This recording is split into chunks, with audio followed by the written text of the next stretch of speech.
பிப்ரவரி 23 கோயம்புத்தூர்ல நடந்த ஐக்கூட கம்யூனிட்டி ஈவெண்ட்ல இந்த போனை அன்பாக்ஸ் பண்ற வாய்ப்பு நம்மளுக்கு கிடைச்சிச்சு. அதுல நடந்த இன்ட்ரெஸ்டிங்கான விஷயத்தை தான் இந்த வீடியோல ஷேர் பண்றேன். இந்த ஈவெண்ட்ல இன்னொரு முக்கியமான விஷயமும் நடந்துச்சு. இந்த ஈவெண்ட்டுக்காக ட்ரெயினை பிடிக்கலான்னு சொல்லி புக் பண்ணி கம்யூனிட்டி போஸ்ட்லாம் போட்டிருந்தேன். ஆனா கடைசியில ட்ரெயினை மிஸ் பண்ணிட்டு அன்ரிசர்வ்ட்ல ஒரு டிக்கெட்டை வாங்கிட்டு அப்படியே உள்ள ஒரு 3 மணி நேரம் நின்னு போக வேண்டிய சூழ்நிலை. அதெல்லாம் முடிச்சு ஈவெண்ட் அட்டன் பண்ணும்போது வளர்ந்து வர நிறைய டெக் கிரியேட்டர்ஸ் அங்க வந்திருந்தாங்க. முக்கியமா நம்ம டெக் பூல், தமிழன் அரினா, 5டேக் இந்த மாதிரி சேனல்ஸ்லாம் அங்க பார்க்க முடிஞ்சிச்சு. அவங்க எல்லாத்துக்கும் வாழ்த்துக்கள். அது மட்டும் இல்லாம இந்த போனை நான் ஃபர்ஸ்ட் டைம் எக்ஸ்பீரியன்ஸ் பண்ணும்போது எப்படா பாக்ஸ் இவ்வளோ குட்டியா இருந்துச்சு, ஒருவேளை சார்ஜர் ஏதாவது தூக்கிட்டாங்களா அப்படின்ற ஒரு நினைப்போட தான் அந்த பாக்ஸை ஓப்பன் பண்ணேன். ஓப்பன் பண்ணும்போது அந்த மாதிரிலாம் எந்த ஒரு விஷயமே நடக்கல. ஃபர்ஸ்ட் உங்களுக்கு பேப்பர் பாக்ஸ் இருந்துச்சு, சிம் ரிமூவல் பின்னு, ஒரு கேஸ் கொடுத்துருந்தாங்க. அதெல்லாம் அப்படியே ஓரமாக வச்சுட்டு பார்க்கும்போது இதோட ஃபோன் ரொம்பவே ஸ்லிம்மாக இருந்துச்சு. இதை டிசைனில் டிஸ்கஸ் பண்ணுவோம். இப்போ இதையும் ஓரமாக வச்சுட்டு பார்க்கும்போது உங்களுக்கு 80 வாட்கான சார்ஜிங் அடாப்டர் பாக்ஸ்லேயே கொடுத்துருந்தாங்க. அது மட்டும் இல்லாமல் type C to type A கேபிளும் உங்களுக்கு அங்கே கொடுத்துருந்தாங்க. சரி, இப்போ இந்த பாக்ஸை ஓரமாக வச்சுட்டு இந்த டிசைனை பற்றி டிஸ்கஸ் பண்ணும்போது தான் ஒரு கான்ட்ரவர்சி வந்துச்சு. இங்கே மொத்தமாக 2 கலர் ஆப்ஷன் கொடுத்துருந்தாங்க. ஒன்று ரேசிங் ப்ளூன்ற ஒரு வேரியண்ட்டும், இன்னொன்று மூன்லைட் டைட்டானியம் சொல்லிட்டு ஒரு கலர் கொடுத்துருந்தாங்க. இந்த 2 கலருமே உங்களுக்கு டீசெண்டாக இருக்கிற ஃபீல் தான் கிடைச்சிச்சு.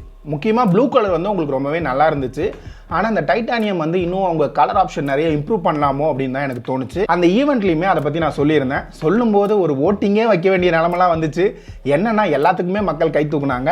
உங்களோட கலர் ப்ரிஃபரன்ஸ் என்னன்றதை கீழே இருக்கிற கமெண்ட்ஸில் சொல்லிருங்க. இப்போ அதுல இருந்து அந்த ஃபோனை எக்ஸ்பீரியன்ஸ் பண்ணும்போது உங்களுக்கு சைடில் பவர் பட்டனும் வால்யூம் கீயும் கொடுத்துருந்தாங்க. உங்களுக்கு finger print in display finger print தான், ஃபேஸ் அன்லாக்கும் உங்களுக்கு கிடைச்சிரும். லெஃப்ட் சைடில் எதுவுமே கிடையாது. பாட்டம் சைடில் உங்களுக்கு டைப் சி போட்டு USB 2.0 போர்ட்டோட வந்துடும். அது மட்டும் இல்லாமல் சிம் கார்டு ஆப்ஷன் பார்க்கும்போது 2 சிம் மட்டும் தான் வரும். உங்களுக்கு மெமரி கார்டு சப்போர்ட் கிடையாது. டுவல் ஸ்பீக்கருக்கான சப்போர்ட் கொடுத்திருக்காங்க. IR பிளாஸ்டரும் இந்த போன்ல வந்துருது. அப்புறம் இந்த போன்ல ஓவரால் ப்ரொடெக்ஷன் பார்க்கும்போது IP64க்கான ரேட்டிங் கொடுத்திருக்காங்க. இந்த பிரைசிங்ல IP64ன்றது கொஞ்சம் காம்ப்ரமைஸ் பண்ண மாதிரி தான் இருந்துச்சு. ஏன்னா நிறைய பேர் IP68, 69 இந்த மாதிரிலாம் மூவ் ஆக ஆரம்பிச்சுட்டாங்க. சரி, இதெல்லாம் விட்டுட்டு இதோட பேட்டரி சைட் போகும்போது இதோட திக்னஸ் ரொம்பவே கம்மியாக இருந்துச்சு. ஆனால் பேட்டரி சைஸ் கேட்டால் அப்படியே மிரட்டலாக இருந்துச்சு. 6400 mAh பேட்டரி கொடுத்துருந்தாங்க. இதோட சார்ஜிங் டைம், இதோட பேட்டரி லைஃப் எல்லாத்தையுமே ஒரு 2 வாரம் கழிச்சு தெளிவாக பார்க்கலாம். இப்போ இங்க இருந்து அப்படியே அடுத்த சைடு மூவ் ஆகும்போது உங்களுக்கு டுவல் ஸ்பீக்கரோட குவாலிட்டி நல்லாவே கொடுத்துருந்தாங்க.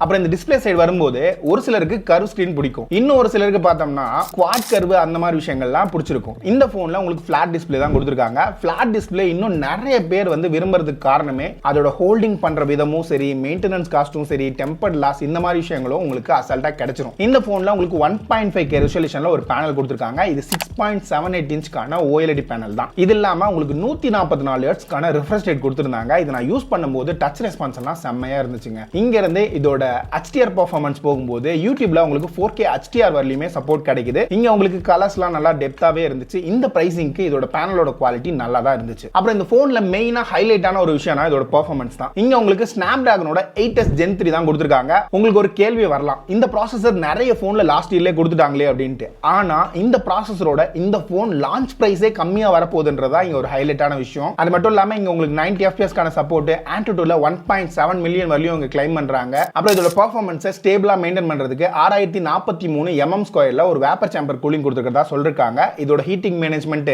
இதோட பெர்ஃபார்மன்ஸ் எல்லாத்தையுமே டீடைலா ஒரு 2 வாரம் கழிச்சு பார்த்தலாம். ஃபர்ஸ்ட் இம்ப்ரெஷன்ல கேமிங்லாம் ப்ளே பண்ற மாதிரி எந்த சான்ஸும் கிடைக்கல. அதனால இதை டெஸ்ட் பண்ண முடியல. இப்போ இங்க இருந்து இதோட கேமரா சைட் போகும்போது எனக்கு ஒரு சில விஷயம் பிடிச்சிருந்துச்சு. முக்கியமா ஐக்கூட்ட எனக்கு பிரச்சனையா தெரிஞ்ச ஒரு சில விஷயங்களை அவங்க மாத்திருக்காங்க. முக்கியமா ஃப்ரண்ட் கேமரால இந்த முறை உங்களுக்கு 4K 30 FPS வரலையுமா வீடியோ ரெக்கார்ட் பண்ண முடியும். பேக்ல 4K 60 FPS வரலையும் ரெக்கார்ட் பண்ண முடியும். ரெண்டோட ஃபுட்டேஜும் இந்த பிரைசிங்க்கு நல்லாவே கொடுத்துருக்காங்க. இங்க கேமரா சென்சார்னு வரும்போது பேக்ல 2 சென்சார், ஒன்னு 8 மெகாபிக்சலுக்கான அல்ட்ரா வைட் சென்சார், இன்னொன்னு 50 மெகாபிக்சலுக்கான சோனி லிட்டியா 600 சென்சார். இப்போ இதோட பேக் சென்சாரோட பெர்ஃபார்மன்ஸ் பார்க்கும்போது டே லைட்ல நான் செக் பண்ண இடங்கள்லாம் நல்லாவே தான் இருந்துச்சு என்னோட ஃபர்ஸ்ட் இம்ப்ரெஷன்ல. இப்போ இதோட ஃப்ரண்ட் கேமரான்னு பார்க்கும்போது 16 மெகாபிக்சலுக்கான சாம்சங்கோட ஒரு சென்சார் தான் யூஸ் பண்ணிருக்காங்க. இதோட குவாலிட்டியுமே டே லைட்ல நல்லாவே இருந்துச்சு. இப்போ இங்க இருந்து இதோட சாஃப்ட்வேர் எக்ஸ்பீரியன்ஸ் சைட் போகும்போது உங்களுக்கு Android 15 அவுட் ஆஃப் தி பாக்ஸோட வந்துடும். உங்களுக்கு 3 வருஷத்துக்கான OS அப்டேட்டும் 4 வருஷத்துக்கான செக்யூரிட்டி பேட்ச் அப்டேட்டும் தந்திருப்பாங்க.